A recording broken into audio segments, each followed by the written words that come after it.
Not always, but it might be a change of strategy, of course, but that usually, somewhere down the line, involves finance, usually.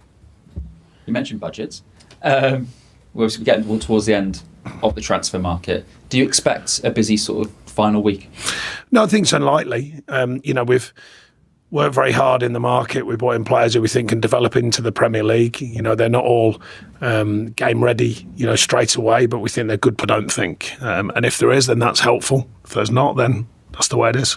I suppose the wiggle room increases if one of the sort of more senior, sort of more big name assets does move on. Do you see that sort of as being unlikely, though? Not at the moment, unless I'm told any different according to the market, but not at the moment. It's I think the club seem pretty steadfast with the business we've done. Shifting sands of football, who knows, what happens, but generally I think it's in a place where everyone said, right, okay, we are where we are, type of thing. Finally on that, Kieran Trippier is a name that's come up today. Is that a player that... He's one of many names that's come up here. As if by magic, his name comes up when we haven't got a right back available. It's funny, though, isn't it? Works mysterious. No, yeah, it does do it. It's incredible. Look, how big is this game this weekend? They're all big games. I mean, I've said it ever since I've been here. Every game's a big game. People always laugh at me for saying that, but it is. It's Everton Football Club, regardless of the rules and reasons all go out the window. I've learned that. It's about winning. It's about taking on the next challenge. It's about reacting on this occasion. The storyline changes very quickly here, so we've got to correct it. It's a tough task going down to a very strong Tottenham side. We know that. They've invested heavily. They had a good season last season. We're stretched, unfortunately. We're down to about 14 recognised first-team players at the minute, so that's not perfect. But the challenge is right in front of us, as always. Thank you. Thanks. We'll go to Alan at Premier League Productions. Talking about responding and the challenges you had to overcome last season, during that time you spoke a lot about seeing the positives and appreciating what was building behind the scenes, even if the results weren't going your way. Obviously, the start of the weekend, not the result you would have wanted, but what positives can you take from it and what do you want to build on? Well, the positives are the sense it was a very thorough performance until two big mistakes cost us, and even the first goal was a mistake from not being in the right position on turnover, but the second two are hard as a manager and as a group to legislate for, quite obviously. We've lost a few bodies in pre-season, which has been unfortunate. They're searching for true fitness, so we've got to get them fit, and we've lost more who might not be available for this weekend. So that's just one of them things. But what we have learned is you've got to stay steadfast to the cause and what's right in front of you. And I think we've done that. We've shown signs of doing that during the whole of pre-season. Because we've had more challenges, mainly with injuries and obviously losing players and trying to shuffle the pack. It's the ongoing challenge of what is currently the life at Everton. It's never, I don't think there's been many easy rides since I've been here. And we start immediately and, you're immediately back to square one where everyone says, right, you're not doing this, you're not doing that. And that's just life at Everton. That's the way it is. Without an away win in the calendar year, but a new season, a fresh start, how key to the success of the club this season will be changing that record early on? Yeah, when I got here, it was changed the away record, then it was changed the home record, and now it's changed all the records. So, like I say, this is standard for what I've learned about the club. We have to make sure that we're addressing both markets, that being home and away. They're both important. We were very strong at home at the end of last season. We've got to make sure we provide that again. We didn't have a good start, obviously. Away games, they're challenges everywhere you go, and you want to go to these places. Particularly, you'd class Tottenham currently in the top six, that's for sure, or most people would. And it's a big challenge, and we are thin in numbers, but we have to go down there and take on the game like we always do. You mentioned some of the updates in the team news. Jared Branthwaite obviously played a huge role the last time you met Tottenham in the league. Where's he at with his recovery and how ready? Yeah, he's still a bit away. He's not close at the moment. A few of the lads are getting a bit closer. Seamus is a bit closer.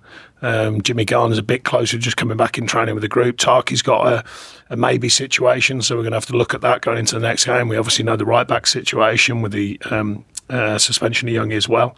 Youssef's a bit longer term as well. Patterson's a bit longer term as well. So still a challenge, ongoing, and we haven't got much situation to correct it with financially. So we've just got to work with the players and hope their fitness gets back. To being fully fit and then stay fit. Thanks, Alan. Thank you. We'll go to Julia. You've said there that some of the newer players are not always game ready, but given the list of injuries you've just said there, and now Tarkowski being a maybe, is there a fine line with the younger players then, or the ones that have come in with getting that experience and learning, or just throwing them in? I just wondered, when do you deem them ready, and is this a case now where they may just play? Yeah, it's a tough call. The throwing them in idea was it was never really throw them in. Very rarely do managers literally do that. Last chance saloon maybe if they've just got nothing else. But you try and get players when, to be fair to them, don't forget to give them a chance when you feel they're ready to deliver, because you can detract from a player's start point if you put them in it's too early and they're not ready.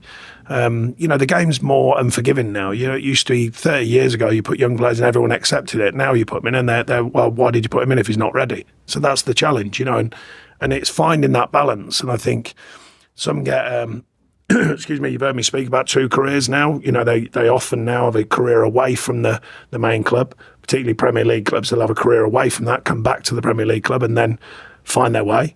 And if they haven't had that, it can be more difficult. Some players go straight in. Dwight Manilou's now here. When he was with me at the previous club, we put him straight in, straight out of the blue. Didn't have a loan, just went straight in, and he never really came out. That's few and far between now, I think. So it's a much more difficult kind of situation to make sure they get a chance to play and make sure they've got the strength around them. Don't forget that they can have that strength to build from and play, and therefore develop. You were at the under-21s game at Tranmere as well this week. Does that mean, you just said there last chance saloon, that you're very low on numbers? Are you looking to some of those younger players now to step up this weekend? Yeah, but it's not as simple as just saying step up. They all want to step up, but they've got to be ready. They've got to be good enough for the challenge. The Premier League's a very unforgiving league. And like I said, the players we brought in, when you look at their minutes from last season, to throw them straight in the Premier League is very difficult. And some of them have hardly played during pre-season as well, don't forget. Tim's the exception. He was with us early. So he did virtually all of everything with us. So therefore, he's adapted, he learned, he's got stronger as the season's gone on, and he looks game ready by the way he's performing during pre-season and last week when I thought he played very well.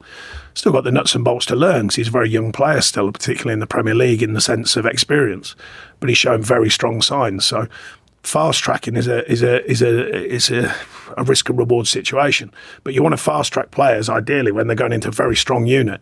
At the minute, we are missing some very important players, and they proved to be very important players. Could you just give us an update on Dele Alli? I know you'd said you wanted to give him some behind closed doors games, and yeah, he's just not ready for that yet. That's all it is. Would he want to stay? Well, we haven't gone down that road because he's not ready to play yet. You have to be ready to play to know what your future holds. So he hasn't played in a long time. I just want to ask you as well, a lot was made about comments after the game about fans leaving early. Some took it as a criticism of Everton's fan base. I've never criticised the fans here, ever since I've been here. I was just making a valid point of the obvious reality. You 2-0 down, you go 3-0 down, you've got 10 men in the Premier League. It's very difficult, that scenario, to get back from. So, if you're a fan, you're going to go, well, should have got off early. So I wasn't criticising anyone. That's just a human thing, I would imagine. I don't go to many games in that respect, but I would imagine if you're a fan and you sit there and go, well, don't think much is going to change in this scenario. Thank you. Thanks, Julia. We'll go to Rob at the BBC.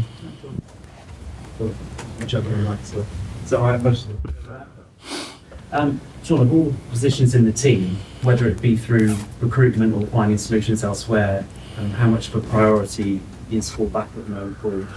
Well, it's a short-term situation currently. If it becomes long-term, that's different. But we've just been unfortunate in the sense that Young has got suspended. Shame's got a short-term injury. Let's hope so. It's seemingly so. He's going well on his recovery now.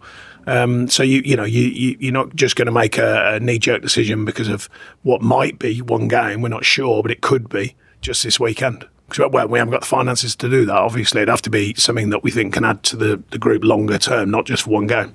And understandably, a lot of hope going into the new season. I'm just wondering, for you, what you think are fair expectations on the... No, I don't think the hope had changed. I think looking at the last 3 seasons of this football club, every season's a hope season. It's not a guarantee. Everyone's looking at the club and we hope for a better season. We've lost players. We've tried to adjust the squad. We're working as hard as we can to stay competitive. So it's not about hope. It's about keeping the edge to be competitive and see where it takes us. That's my marker has only been to progress, and that's what I'll be looking to do this season. Just get a team that can progress, learn, and improve.